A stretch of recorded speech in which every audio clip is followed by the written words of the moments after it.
we must be careful about believing everything presented in the media about Jehovah's organization. Remember, the media is commonly motivated by prejudice, hatred, and a desire for profit. False and exaggerated news reports are very common. For example, in one European country, many people were indignant when an emotional press report stated that a young female witness died because she refused a blood transfusion. Were those the complete facts? No.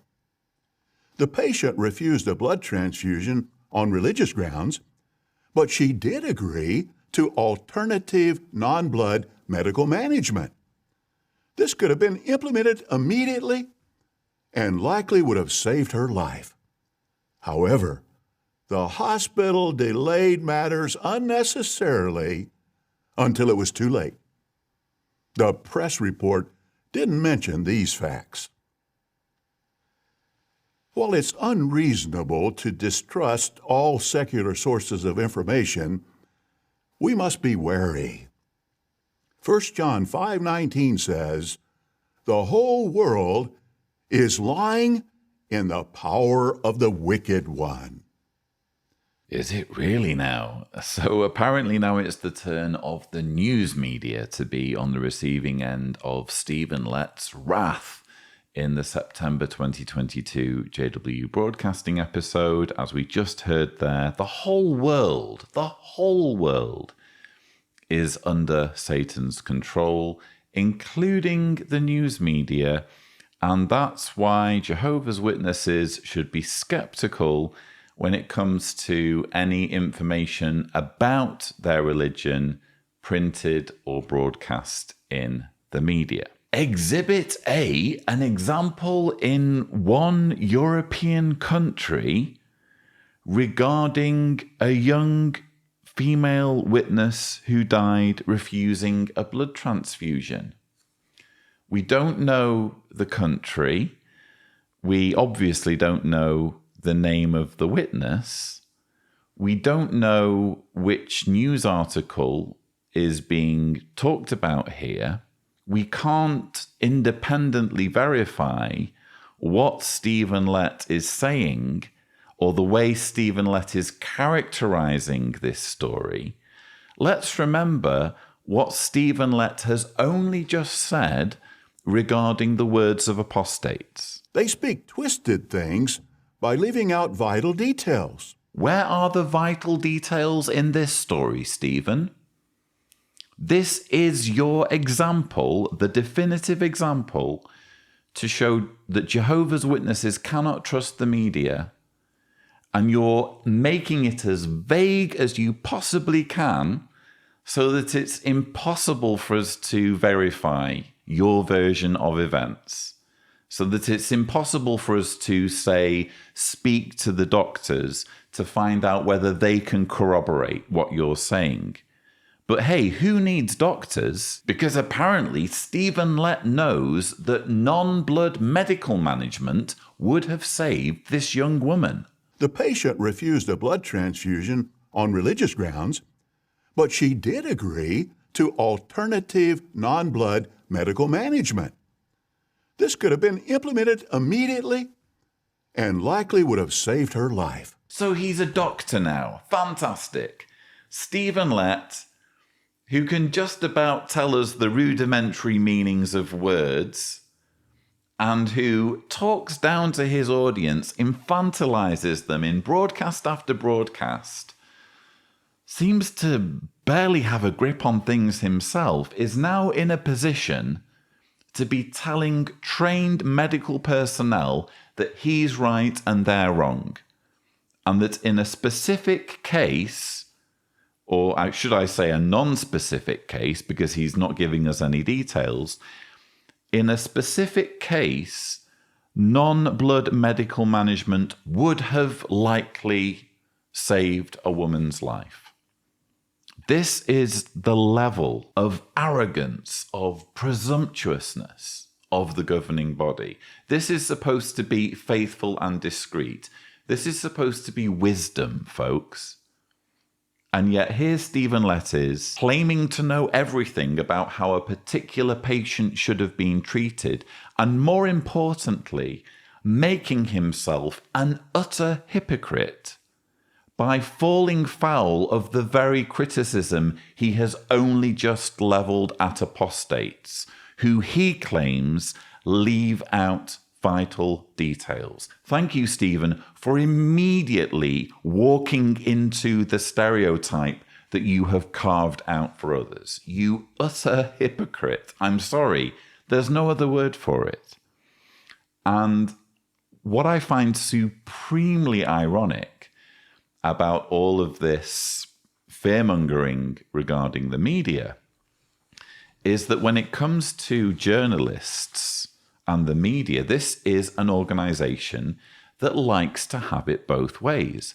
And if you don't know what I'm talking about, here is a clip from Paul Gillies, who is head of the Office of Public Information, or OPI, at World Headquarters, speaking at the 2018 annual meeting. OPI at World Headquarters has over the years been assigned by the governing body to convey accurate information to the news media and academics. But as Satan intensifies his slanderous attacks on Jehovah's people and opposers feed authorities with twisted and distorted statements about us, OPI's assignment now includes conveying accurate words of truth to government officials. Regarding Russia, OPI keeps various officials around the world informed of the ongoing harassment and unjust detentions of our brothers. As a result, many of these authorities have issued strongly worded statements condemning the ban in Russia, some of which you can find on the JW.org newsroom.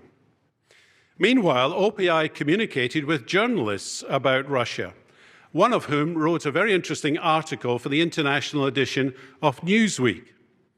This article appeared on the front cover, and this one outlet alone has published about 30 articles about the oppression of Jehovah's Witnesses, not just in Russia, but other countries.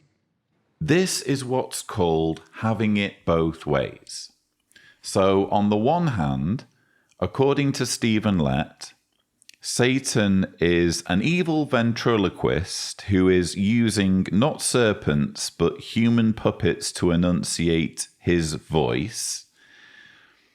And he also says, 1 John 5:19 says, the whole world is lying in the power of the wicked one. So Stephen Lett has repeatedly warned Jehovah's Witnesses in this September 2022 broadcast that the whole world is under Satan's control, the whole world, including the media, and that the media mustn't be trusted. While, on the other hand, it seems the media can be trusted at least a little bit, at least insofar as the OPI, the Office of Public Information, is able to feed it the Jehovah's Witness narrative, is able to put their spin on articles that are being researched. And they even, in this 2018 annual meeting clip, Paul Gillies brandishes the front cover of Newsweek and essentially brags that his department helped in the writing or helped in the creation of an article on Jehovah's Witnesses regarding Russia that the OPI and indeed the organization is quite clearly proud of. Otherwise, they wouldn't be showing the front cover at the annual meeting. So which is it? Are Jehovah's Witnesses supposed to distrust the media and view it as being under Satan's control, or is the media not under Satan's control? And actually, is it possible for Jehovah's Witnesses to tell the media, to tell individual journalists what to write about them? Both cannot be true. What you have here is propaganda, is fear-mongering, is an attempt at controlling information. This is all alluded to in Stephen Hassan's BITE model. If you think about it, BITE standing for behavior, information, thoughts, and emotions. When you can control those things, you can control a person.